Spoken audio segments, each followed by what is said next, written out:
저녁에 7시에 박원순 씨 아들 박주신 등의 대한민국 고위층의 백력 비리 의혹 규명을 위한 국민총협의회 병국총이라고 부르는 단체가 출범합니다.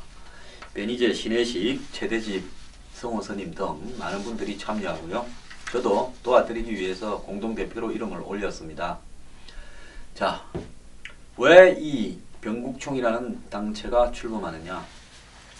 대한민국 국민들은 누구나 국민으로서 의무를 다해야 됩니다. 자, 국민의 의무는 뭡니까? 성실히 군대 갔다 오고 성실히 납세하는 것이 국민의 의무 아니겠습니까? 이 당연한 일반 서민들도 다 이행하는 국민의 의무를 대한민국의 특권층들은, 유력 정치인들은, 고위공무원 자녀들은, 언론 사주 일가들은, 재벌 일가들은 일반 국민들보다 훨씬 더 군대를 안 갑니다. 물론 그 중에는 모범적으로 갔다 온 사람도 있지만 간 것이 화제가 될 정도로 희귀한 일입니다. 실제로 조사에서는 일반 국민들의 백력 면제율보다 정치인, 고위공무원, 그리고 재벌, 그리고 언론사 사주일가 등이 훨씬 더 많이 면제를 받습니다. 훨씬 더 많이가 아니라 확연하게 드러날 정도로 확률이 높아집니다. 군대 안 간 확률이 말입니다. 자, 이것이 대한민국의 현실이라면 이제 박원순 아들 박주신 의혹을 규명하면서 대한민국의 사회 지도층들, 다음 대선에서 대통령 후보가 되겠다는 사람들, 이번 총선에서 국회의원이 되겠다는 사람들이 자기나 자기 자식들을 군대에 제대로 보냈는가, 이런 부분에 대해서 전체적인 전수조사를 해야 됩니다. 사실 박원순 씨 아들 박주신의 백력 비리 의혹에 대해서 새누리당이 보이는 태도는 저는 지극히 불만입니다.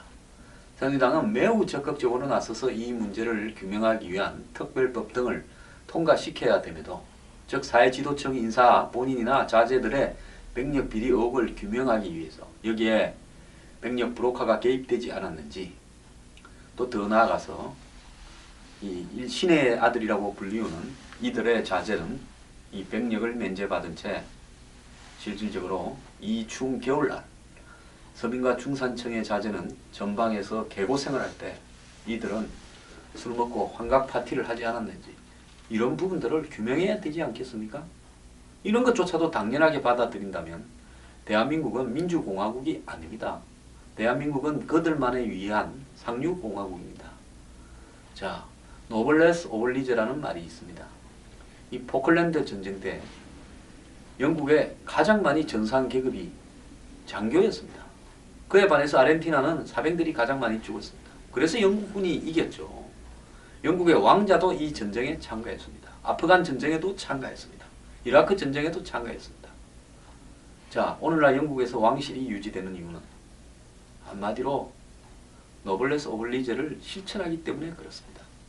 자, 미국의 대선에서도 지금부터 한 20년 전에는 월남전에 갔냐 안 갔냐, 이런 문제가 주요 대선 후보들의 쟁점이었습니다. 당시에 그때는 미국이 의무징명제가 있었죠. 그래서 이 전쟁에서 교묘하게 빠진 사람들은 큰 곤욕을 치렀습니다. 자, 현대 시대는요, 잘난 사람도 못난 사람도 의무는 같이 져야 됩니다. 그래서 우리 사회에 입으로 온갖 서민을 위한다, 중산층을 위한다고 만리장성을 쌓으면서도 자기나 자기 자식은 군대에 보내지 않는 이런 일들이 너무나 당연해서 이제 의혹의 대상조차도 잘 되지 않는 이런 문제들을 이제는 반드시 규명해야 됩니다. 박주신 의혹 규명은 단지 박원순의 자제 문제뿐만 아니라 저렇게 위선적으로 자기는 한마디로 황금수저로 살면서 겉으로는 서민을 위한다면서 공직에 욕심을 내는, 권력에 욕심을 내는 이런 썩어빠진 대한민국의 상류층을 심판하는 그런 계기가 되어야 된다고 봅니다. 그래서 이 병국총이 이번에 총선 시기에 백력비리 의혹 조사를 위한 특별법을 받을 것이냐 안 받을 것이냐 하고 출마한 전 정당의 후보들에게 묻고 그 결과에 따라 가지고 결국은 대한민국 상류층들, 정치인, 고위공무원, 재벌 자제, 더 나아가서 언론 사주 자제 얼마나 의무를 지켰는지 국민들 앞에 낱낱이 공개되고 이 부분에서 의혹이 있는 사람은 당연히 공직을 내어놓고 국민 앞에 심판받도록 해야 됩니다. 꼭 이룰 수 있도록 저도 노력을 하겠습니다.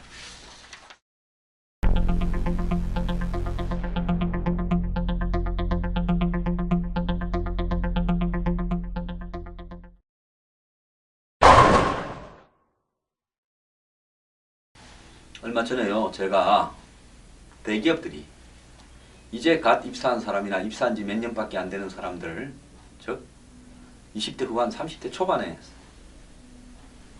신입사원들에게 아주 조직적으로 사표를 받고 있다라고 이야기를 했습니다.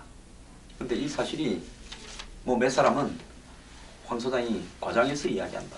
뭐 당연히 어느 조직이든 입사한 지 얼마 되지 않았더라도 암적인 존재, 능력이 떨어지는 존재, 조직에 융화되지 못하는 사람은 드러내야 된다고 저한테 무슨 충고하듯이 이야기한 사람이 있습니다. 저는 그분 보고 저한테 사과해라고 말하고 싶습니다. 그 뒤에 저한테도요, 수도 없이 제보가 들어왔고 보도가 특정 회사에 수도 없이 나오고 있습니다. 두산 인프라코어에서 오늘 어제 박용만 두산그룹 회장은 모든 사무직에게 희망퇴직 신청을 받고 있는 부분에 대해서 신입사원은 대상에서 제외하라고 지시했습니다.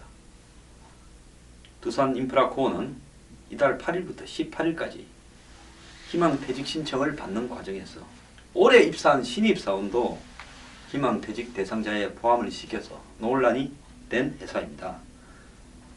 대한상공회의소 회장을 맡고 있습니다. 이 두산의 박용만 회장이요. 또 박용만 회장은 그동안에 SNS를 통해서 젊은 사람들과 굉장히 소통을 해오고 재벌 2세답지 않은 소탈한 면모를 보였고 두산은 각종 기업 광고, PR 광고를 통해서 박하스나 초코파이처럼 국민들에게 감동을 주는 젊은이에게 희망을 주는 그런 광고를 해왔습니다. 이런 두산 인프라코어에서 젊은 사람들에게 이렇게 희망퇴직에 신입사원까지 포함시킨다. 이런 비난이 가중되니까 이제 1, 2년 차는 희망퇴직 대상에서 빼야 된다라고 이야기를 했습니다. SNS상에서 기존의 두산그룹의 PR 광고, 즉 기업 이미지 광고죠. 사람이 미래다. 광고를 패러디하는 조롱이 난무하고 있습니다. 두산 인프라코어가 중심이 되어서 진행했던 젊은 청년에게 두산이 하고 싶은 10번째 이야기 이미지를 캡처해가지고요. 그 하단에 넌 해고 라고 이 멘트를 붙이는가 하면 임원진과 임원 자녀들은 남아있다는 주장과 더불어서 수저가 미래다. 즉 좋은 수저를 타고나야 된다. 이런 조롱도 나오고 있습니다. 또 많은 누리꾼들이 사람이 미래가 아니라 사람이 노예다. 퇴직이 미래다. 사람은 작았다. 이런 식으로 비판하고 있습니다. 그동안에 브랜드, 즉 두산이라는 브랜드의 호감도를 높이는 데 일조했던 광고가 어느 순간에 기업을 조롱하는 도구가 되고 있습니다. 그러면 취직하자마자 퇴직을 시키려면 처음에 왜 뽑았는가? 이런 의문이 제기되는데요. 두산이 구멍가게인가?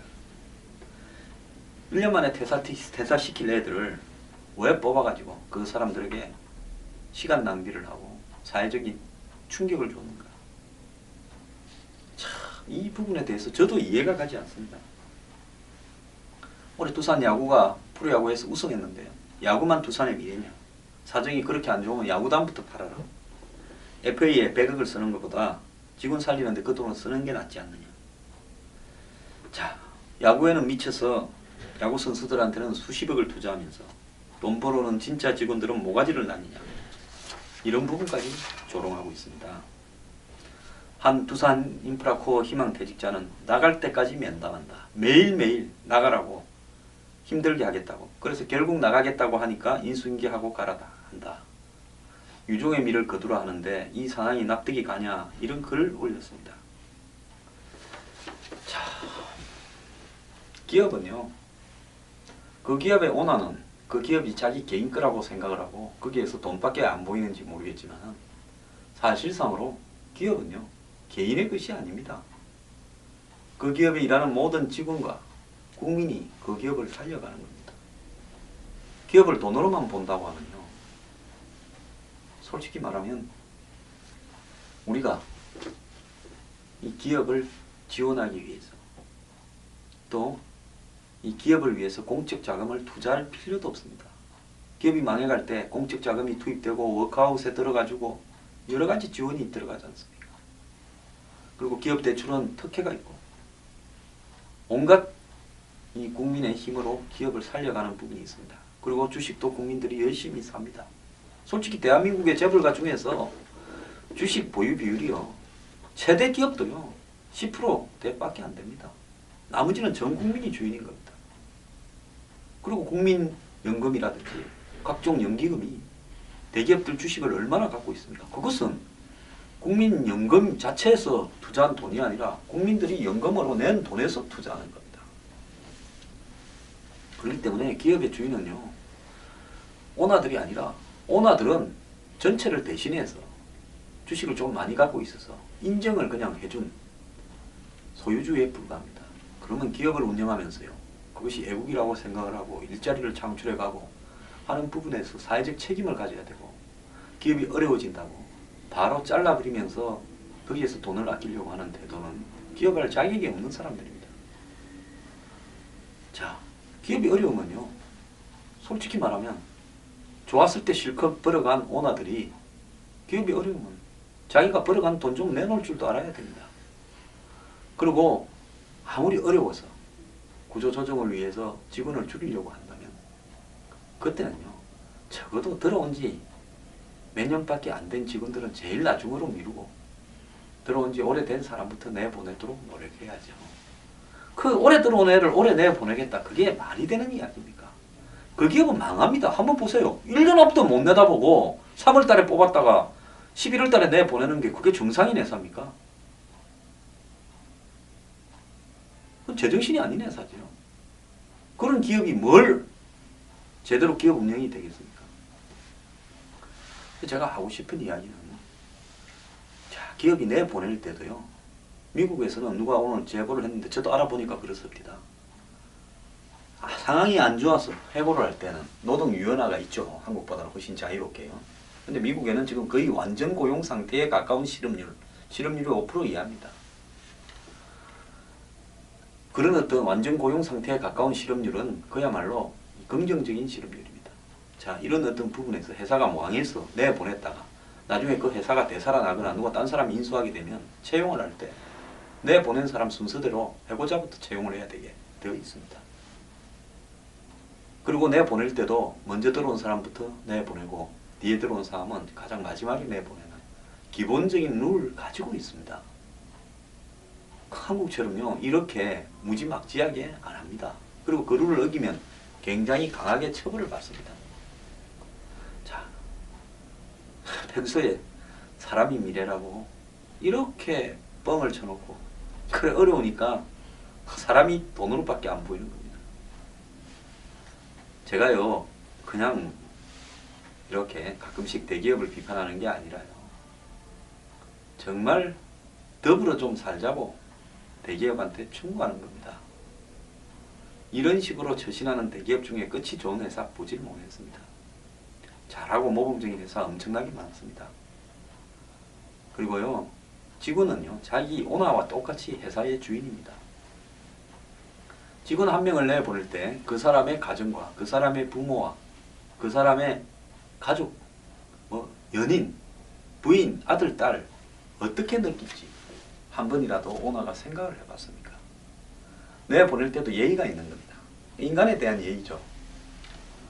제가 이 기업 오너들한테 충고하고 싶은 것은, 사람을 내보낼 때 동료를 시켜서 동료를 학살시키지 말고요, 정말 내보낼 때 전 사원들을 모아놓고 진짜 어려워서 정말 내보내지 않으면 다 죽으니까 몇 분이 좀 희생을 해달라, 사정이 좋아지면 반드시 다시 채용합니다.